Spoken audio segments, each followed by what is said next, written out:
would say. Like, some of them don't really have a good ending. You know, usually the Disney took the fairy tale and just made it really like kid friendly, but the actual version is usually pretty dark and it was made for adults. And I do like the original fairy tales more usually. Some of them I don't like Sleeping Beauty or something. That's a terrible one. But the original one, I mean.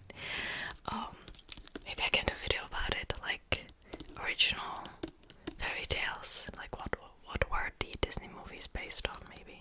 That would be cool, that would be a cool video.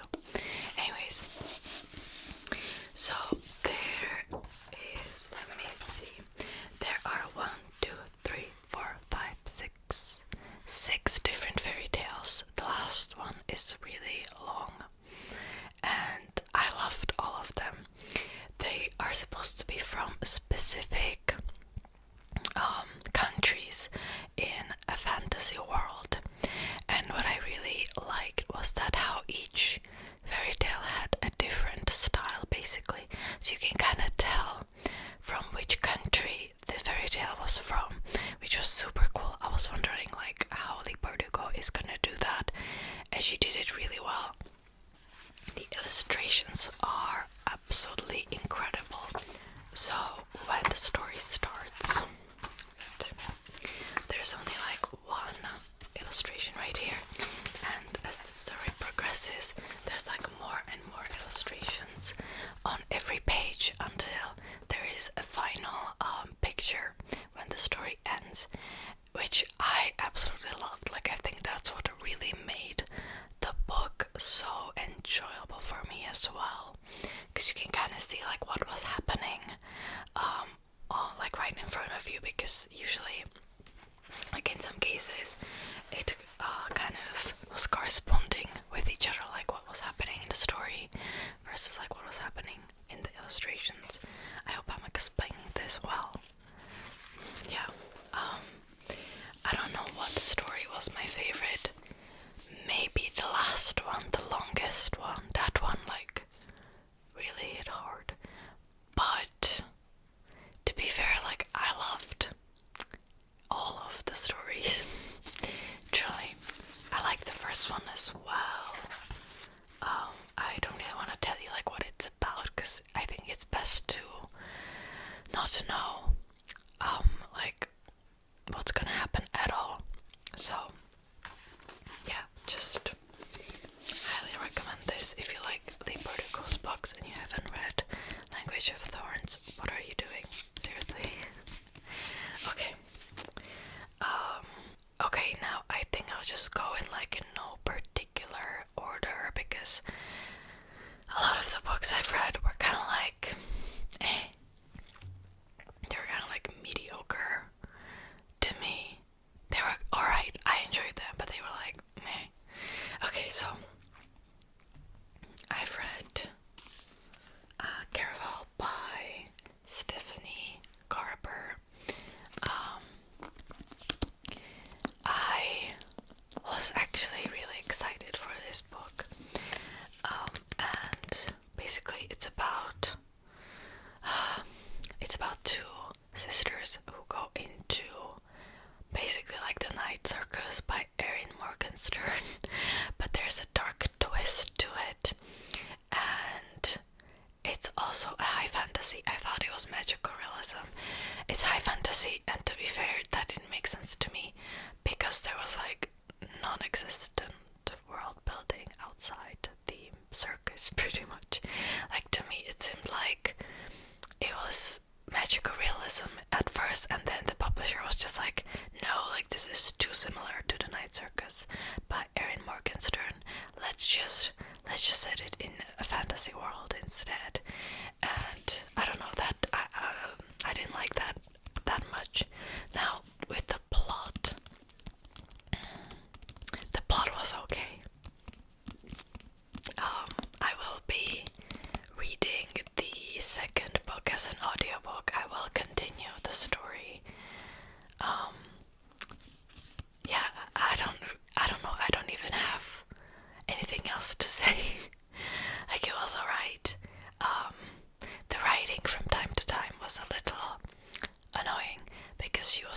describing emotions as colors or colors as emotions.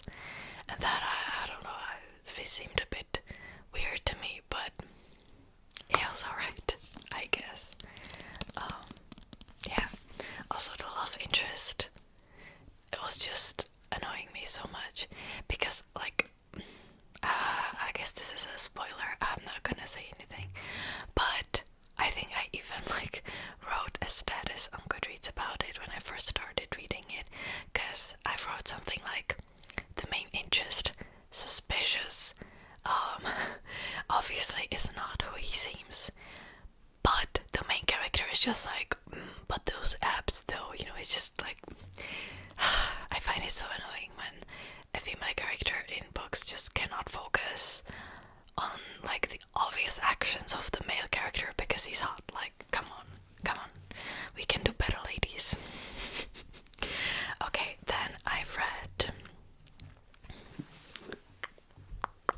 Heartless by Marissa Meyer, and this is about the Queen of Hearts and her backstory. So I'm one of those people who didn't read Alice in Wonderland growing up because my mom really didn't like it, so she was just like, nah, I'm not gonna read it for my daughter because she didn't like it herself. And so I wasn't really familiar with the world as much. Right after this, I ended up listening to the audiobook on Script. There's always a link in my description box for a 2-month free trial instead of one. And instead of 1 month. And I liked the original story by Lewis Carroll way more. I know that like people either love it or hate it because there's a lot of nonsense, and which there is, but also I think it's very creative. So I did enjoy the original story. I rated it like 4 stars, I think. This story seemed a bit too long, and there was definitely not enough of the nonsense that I guess I was sort of expecting, because everybody was just behaving rationally. But in the original story, there's like one crazy stuff happens after another, right? So I liked pretty much the last 100 pages the most. That's what really made the book for me. Otherwise, it would have been like 2 stars. How can I describe it? At least there's not like insta love. I just wish. Oh, there's one thing that would like. This book. I think this book is so long because the main point of the story is love. Okay, and I think the author really wanted to make it longer so there wouldn't be like insta love, right? But then the amount of pages in the book could have been used for an amazing world building, you know, one nonsense after another. Like, you could pretty much do anything and everything and it would still be okay. But the author didn't do that. Like, I'm sorry, I was just bored for the majority of the book because it was only about like baking, really, and just random feasts and balls that I didn't care about. Yeah. It was fun to read. I did enjoy it in the end, but it wasn't the best book. I've heard that most people who are really big fans of Marissa Meyer don't really like this book that much, so I guess it's okay. Okay, then I've read Sadie by Courtney Summers as an audiobook, and this is one of those better books I've read this month. It's about a girl who has a stutter, and her sister gets brutally murdered, and the police don't really do anything. And I don't know if it's like clear from the beginning, maybe, but the sister knows who the killer is because she knows who came to see her. Still, it was such a well-written, heartbreaking story. I don't want to tell you much about it. It's just that the girl is trying to find a killer and, take matters into her own hands. She doesn't really care about her life. Like, all she wants is justice. You can see it. Like, she dropped out of high school to care for her sister, and so when she gets killed, it's like she loses her entire world, and it's very tragic. There's a lot of terrible things happening. Please just look up trigger warnings before you'll read this book. I highly recommend the audiobook because there are parts in the future where a man investigates the story of Sadie and basically makes a true crime podcast about it, and he interviews like different people and basically like tries to figure out what happened. And yeah, I highly recommend it. It's a powerful story, really great, really sad, really heartbreaking. I think I even cried in the end. Very well written. Okay. Then I have read Before the Coffee Gets Cold by Toshikazu Kawaguchi, and this was my most anticipated book, like maybe this year even. Anticipated as in like it was already out, but I was just really looking forward to reading it.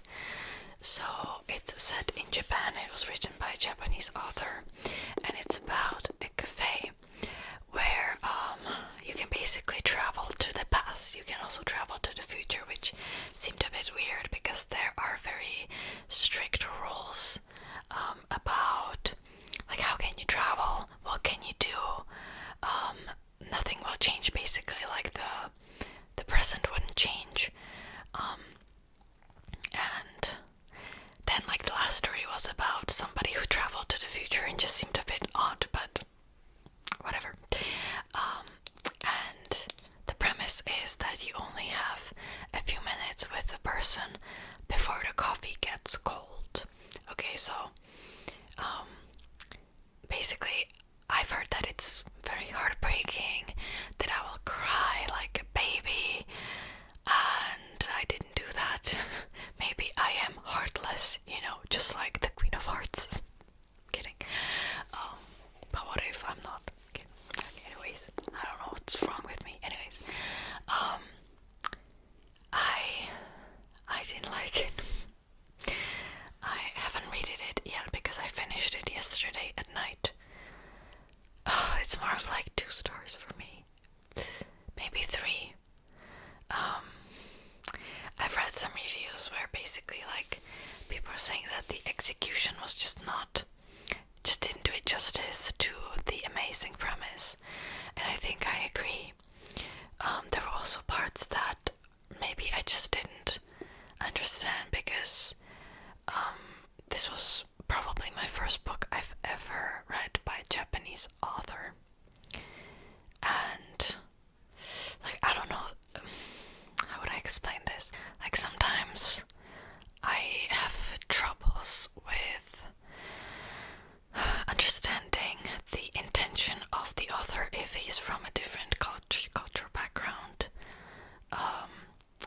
Basically, I didn't know if he intentionally wrote some of the relationships as really toxic. So if it was like an intention, like to see, oh, like this is not great, or if he actually like thinks it's okay. You know what I mean? I thought that I maybe could understand better because I know Korea, but Korea culturally, a terrible word, culturally is still different from Japan, and I'll give you an example. Okay, this will be a mild spoiler.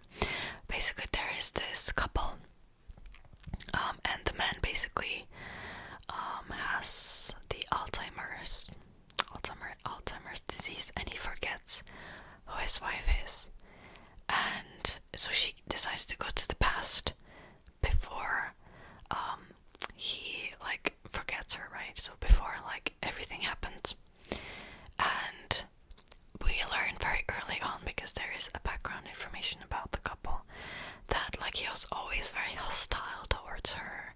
Like, he obviously didn't treat her well. And then he forgets her.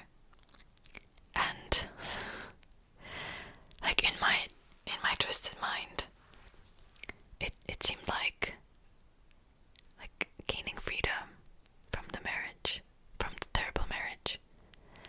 But the author didn't see it that way. And he basically, the woman is just like, oh, it's okay, I can, because she's a nurse, I can be a nurse towards him. And I'm not explaining this well, but basically, you know, like, realistically, if this was written by maybe a Western author, they would maybe write it as the woman would have finally freedom to leave the marriage, the terrible marriage that she was in. But instead, she goes back. He doesn't even know who she is anymore, and she still gets treated like, I think she was treated worse when he still knew who she is. I don't know. I got too caught up in this, but I hope you know what I'm saying. I'm just rambling. But yeah, and then later on, because all the stories are connected,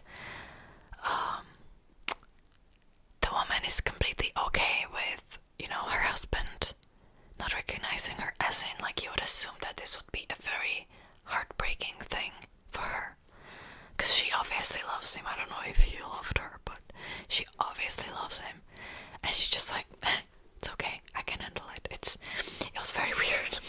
Like, it seemed like to me like the emotions were just, the sad parts were just in the wrong places in the story for me, from the West, I guess. Eastern Europe, but still the West. There were more stories like that when I just thought, like, yes, obviously it's sad, but I'm not as sad as I should be, because it's, I don't want to say relief, but it's obviously like a terrible relationship. I don't know. Yeah, I talked too much about this book, but yeah, I didn't like it as much, and I think I'm gonna rate it like 2 stars. To be fair, I do have the second book, and I'm not sure if I wanna read it. Also, the writing, to me, the writing seemed very simplistic, and I think because it is magical realism, it could have been like more flowery, but it's just my personal preference, I guess.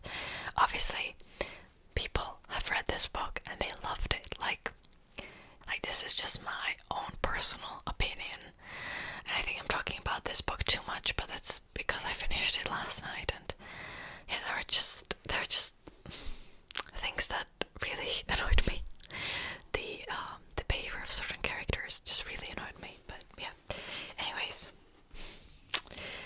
then I've read, I think it's just the last book actually, I've read another children's book, because Alice in Wonderland is also a children's book, technically.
is Your Soul is a River by Nikita Gill.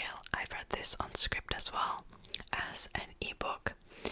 And this is a typical like modern poetry book, really easy to read. I've read it in like maybe 2 sittings, and I really wanted to read you my favorite poem if I can find it. I'll try to find it. Okay, bookmarks. Okay, the poem is called I Stopped Wishing on a Star. I spent nights after you sitting on my window ledge, studying the stars a little harder than I should, but not wishing, never wishing on them for you, because now I know those wishes don't come true. This isn't a movie. You cannot control other people's lives, with your wishes and destinies are not mapped. In a black velvet sky sprinkled with diamonds, even if it is the most beautiful thing you have ever seen. The stars do not bring people back, no matter how much you miss them or need them. No one tells you that hope can sometimes be a dead thing, just like no one tells you that you are wishing upon dead stars. And I found this poem to be just so beautiful and tragic, you know, and obviously it's about hope, and a dead hope to be specific, and I felt so inspired by this poem. I even wrote like my own, well, not a poem, I wrote some like song lyrics, but I'm not gonna read them out to you because they're cringy. But yeah, I felt very inspired by this specific poem. Some of the poems I enjoyed more, some I enjoyed less. I mean, I think I rated it 3 stars, and it was okay. It was an okay book. Okay, so that's it. That's all I've read this month. I will probably not read as much in the month of December because of the little surprise that you gotta wait for tomorrow. But yeah, we'll see what happens. I will just read like random books. I need to finish one specific book